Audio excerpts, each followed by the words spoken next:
Bonjour à tous, je reviens vers vous pour vous faire un petit point sur les oraux que j'ai fait passer la semaine dernière en région Île-de-France. Et donc, je reviens vers vous pour vous donner quelques conseils suite à ces oraux que j'ai fait passer et qui étaient globalement bons, des oraux blancs dans des établissements importants. Alors, je reviens à la fiche d'oraux. Vous voyez, vous avez cette fiche qui est donnée à tous les examinateurs. Et dans cette fiche, eh bien, vous avez 12 points pour la première partie de votre oral, qui dure 12 minutes. Donc 12 points, 12 minutes, puis 8 points, 8 minutes. Et le tout fait 20 minutes, noté sur 20. Donc, je vais reprendre les étapes de l'oral afin de vous dire qu'est-ce qu'il faut éviter comme défaut majeur que j'ai pu remarquer. Tout d'abord, les élèves commencent par un exposé sur un texte qu'il leur est donné. Ce n'est pas vous qui choisissez le texte, c'est le professeur, c'est l'examinateur qui vous donne le texte. Et vous avez une demi-heure de préparation. Alors, quels sont les écueils à éviter quand vous passez? Vous commencez en général par votre introduction. Moi, j'ai noté que les introductions étaient bien faites. Les introductions suivent toujours le même schéma. Vous savez, c'est le schéma en entonnoir, c'est-à-dire une phrase générale, d'accroche. La situation exposée, c'est-à-dire de quel auteur parle-t-on, dans quel siècle, quel est le mouvement littéraire qui existe à cette époque. Et puis, en général, vous pouvez embrayer sur votre problématique et sur l'annonce du plan. Certains élèves coupent leur introduction après avoir fait la phrase d'accroche et le contexte, et ils commencent à lire leur texte à ce moment-là. Vous pouvez, à mon avis, faire une introduction complète, puis lire le texte. Ou alors, deuxième possibilité, commencer par la lecture de votre texte, puis faire votre explication linéaire, en commençant, bien entendu, par l'introduction. Alors, nous allons opter pour ce que j'ai vu le plus couramment, c'est-à-dire l'introduction, qui, comme je vous le disais, est normalement bien faite, en entonnoir, avec la phrase d'accroche, le contexte, qui est bien expliqué, l'auteur, et le mouvement littéraire considéré. Bon, si nous parlons, comme dans la dernière vidéo de Madame de Lafayette, bien sûr, nous sommes au XVIIe siècle, et il faut resituer le siècle, l'auteur, dans son contexte, qui est le contexte du classicisme et de la préciosité. Voilà pour cet exemple. Bien sûr, l'introduction, je ne vais pas m'étendre dessus parce qu'en général, elle est correctement faite. Il y a une problématique que vous donnez, qui vous a été donnée par votre professeur, dont vous vous souvenez. Vous avez la préparation pour vous en souvenir. Et puis, vous annoncez votre plan linéaire, donc qui suit les étapes du texte. Ensuite, eh bien, vous devez lire. Et lire, voilà ce que j'ai remarqué, que les lectures étaient plutôt bonnes. N'oubliez pas cependant la ponctuation. Quand il n'y a pas de ponctuation, je pense au poème d'Apollinaire, eh bien, à ce moment-là, il n'y a pas de ponctuation. N'allez pas trop vite pour autant. N'allez pas trop lentement non plus, parce que 20 minutes sont vite écoulées. Et pensez bien à faire les liaisons, que ce soit dans un texte en prose ou que ce soit dans un poème. Les liaisons sont importantes. Attention à ne pas ajouter des liaisons qui n'ont pas lieu d'être. On parle alors de liaison mal à propos, en plaisantant, pour dire qu'évidemment, liaison mal à propos, on dit liaison mal à propos, et on n'a pas à rajouter un T ou un S qui ne s'y trouve pas. Ensuite, eh bien, nous rentrons dans le vif du sujet qui est l'explication linéaire. Et là, j'ai trouvé que les candidats se débrouillaient plutôt bien, mais j'ai constaté certains défauts et je voulais vous en parler afin que vous évitiez ces défauts. J'ai constaté que parmi les candidats, certains étaient incapables de donner une analyse stylistique, c'est-à-dire de parler de la forme. Si c'est un poème, c'est très gênant parce que ça veut dire que le candidat n'a pas de notion de versification.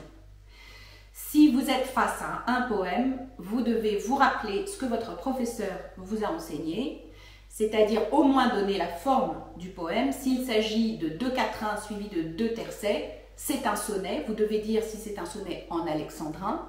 S'il s'agit d'une forme plus libre, comme des octosyllabes, vous précisez qu'il s'agit de strophes et de vers qui sont des octosyllabes.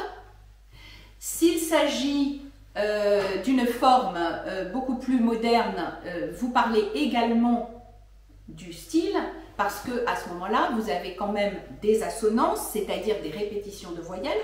Vous avez des allitérations qui sont des répétitions de consonnes et qui produisent certains effets. Donc vous ne devez pas oublier de parler de la forme. Et s'il s'agit d'un texte en prose, eh bien c'est la même chose. Vous avez des figures de style, métaphore, métonymie, gradation, hyperbole, question rhétorique dans tous les textes.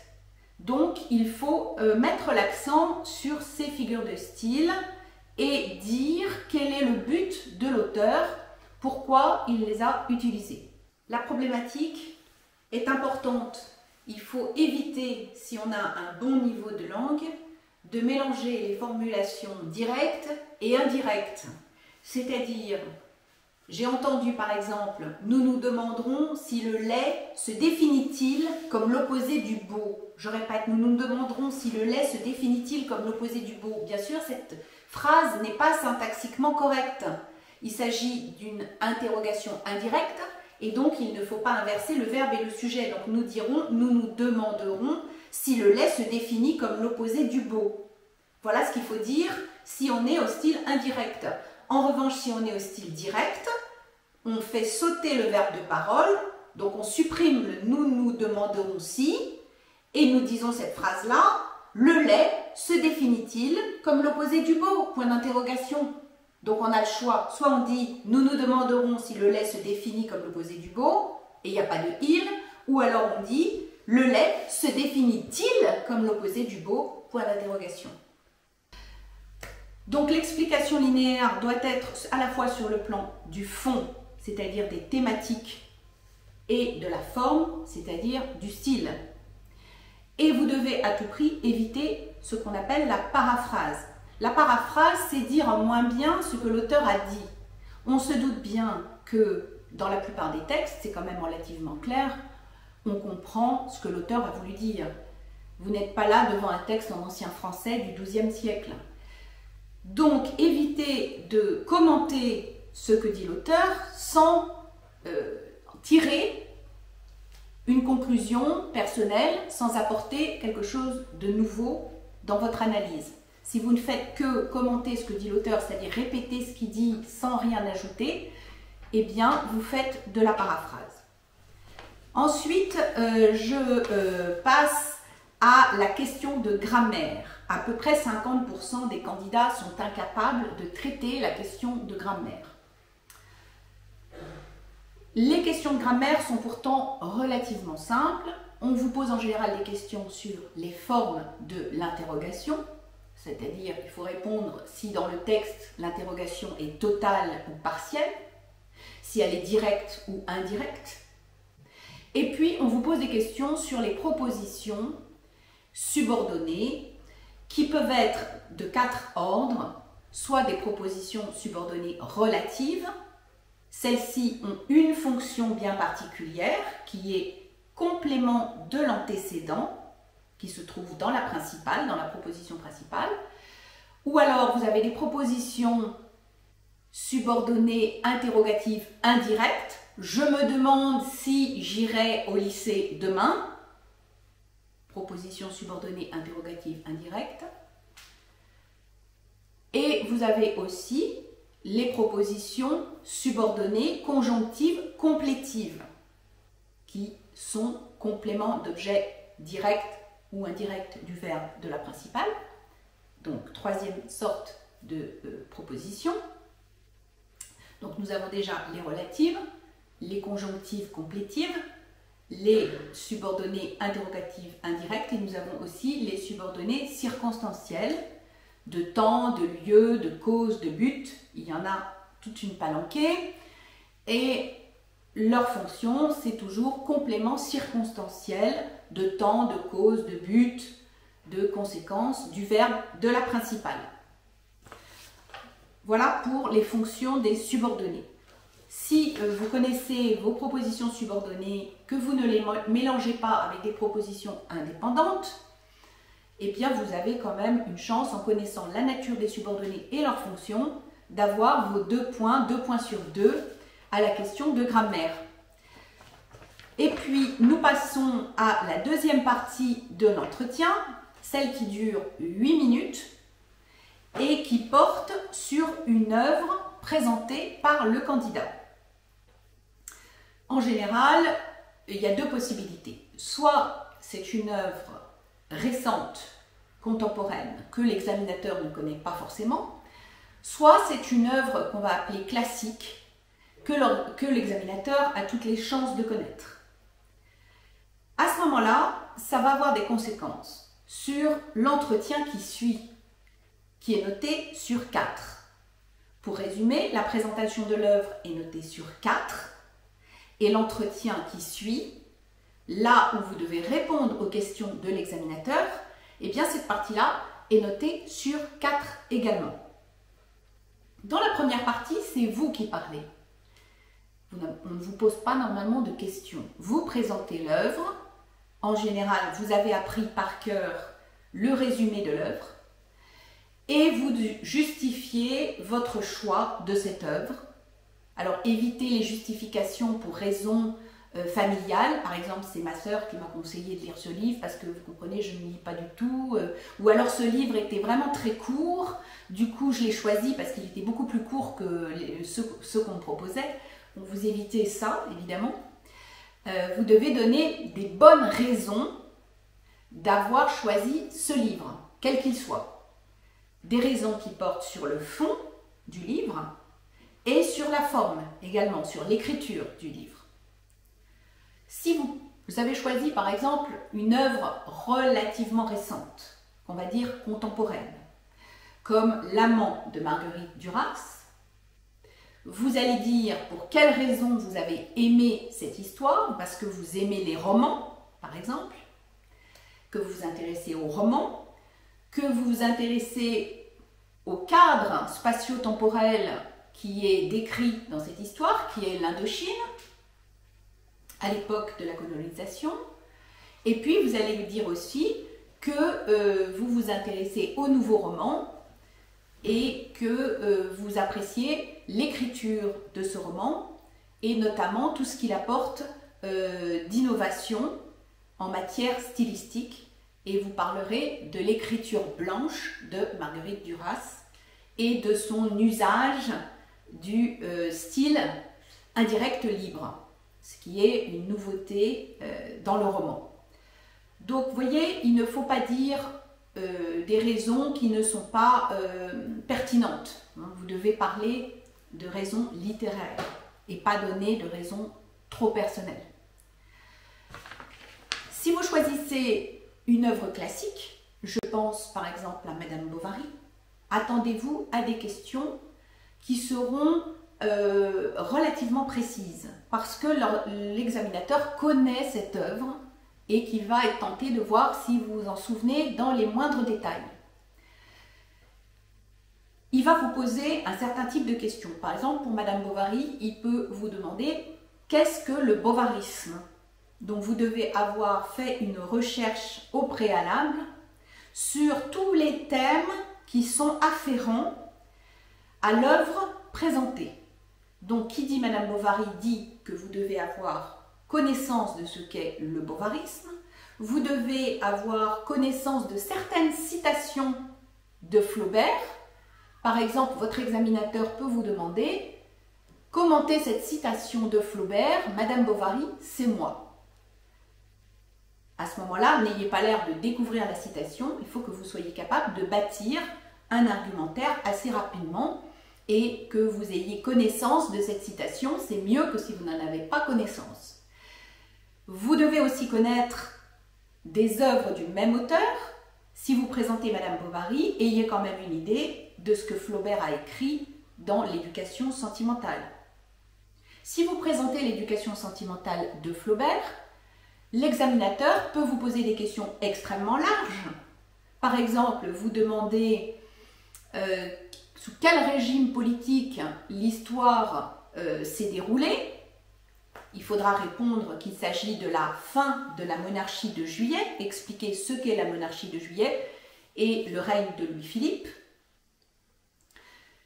Être capable donc de répondre sur un plan historique. Il faudra également être capable de répondre à des questions très précises. Dans l'éducation sentimentale, par exemple, on peut vous demander à quel moment, je l'avais noté d'ailleurs, le héros qui est Frédéric, est-il en même temps l'amant de 3 femmes et ces 3 femmes ignorent cette situation. C'est dans la 3e partie, au chapitre 4, mais il faut pouvoir répondre à une question précise. Il y a certains romans modernes qui m'ont été présentés lors de ces oraux et je tenais à en parler. Des romans que je n'avais pas forcément lus et qui m'ont été présentés. Je pense à Incendie de Wajdi Mouawad et qui m'a été présenté. En revanche, c'est une histoire intéressante, mais attendez-vous à des questions du style « Comment qualifier ce roman ?» Il faudra répondre que c'est un roman d'apprentissage, un roman d'initiation. Il faudra également parler de dystopie. Qu'est-ce qu'une dystopie? Et si vous parlez de dystopie, eh bien, il faudra mettre en lien 1984 de George Orwell, qui est également une dystopie. J'ai eu aussi un roman qui m'a été présenté, qui s'appelle La femme gelée d'Annie Ernaux, qui est un roman phare du féminisme. Sur des sujets modernes comme ceux-là, eh bien, l'examinateur va être tenté de vous poser des questions d'ordre sociologique. C'est-à-dire, vous parlez du féminisme, de quand date ce mouvement, qui en ont été les instigateurs, et de vous demander comment définir ce mouvement, quels sont les prolongements actuels de ce mouvement, et peut-être les origines de ce mouvement. Auquel cas, s'il s'agit du féminisme, il est important de parler d'auteurs du 19e siècle comme George Sand, qui a écrit dans Indiana son opinion sur la situation des femmes de son époque. Il est important également de parler sans poncif, c'est-à-dire d'éviter les généralités, d'éviter de dire qu'avant c'était épouvantable, toutes les femmes étaient dans des conditions terribles et que maintenant c'est formidable. Évitez ce genre de choses, essayez d'être nuancé si vous portez des jugements. Par exemple, les mariages forcés qui pouvaient avoir lieu autrefois avaient lieu beaucoup plus dans l'aristocratie que dans le peuple et donc ne concernaient qu'une minorité de personnes. Et si vous parlez du féminisme, évitez d'entrer dans le jeu d'une propagande, puisqu'on sait que le féminisme est un sujet idéologique, donc évitez de servir, comme on dit, servir la soupe, c'est-à-dire avoir un discours totalement policé, totalement politiquement correct et qui ne présente pas d'intérêt, il n'y a pas de réflexion personnelle dans ce type de discours. Vous devez parler de Simone de Beauvoir si on vous interroge sur le féminisme. Simone de Beauvoir qui a écrit Le deuxième sexe. Si vous présentez le livre La femme gelée d'Annie Ernaux, eh bien pensez à être capable de parler de Simone de Beauvoir. Eh bien, le conseil que je vous donnerai, c'est lors de l'entretien, de répondre précisément, de répondre sans regarder des notes, si possible. Et je vous conseille de dire des citations lorsque vous citez un passage du livre que vous avez choisi. Soyez capable, si possible, de le citer de tête. Soyez capable de donner des citations sur l'auteur que vous présentez, s'il y a eu des citations sur cet auteur. Par exemple, Baudelaire est un auteur qui a intéressé beaucoup de monde, qui a inspiré beaucoup de monde, et il y a pas mal de citations que vous trouverez sur Baudelaire. Si vous présentez une œuvre de Baudelaire, il est judicieux de pouvoir donner des citations sur Baudelaire ou des citations de Baudelaire sur son œuvre, des jugements qu'il émet sur son œuvre.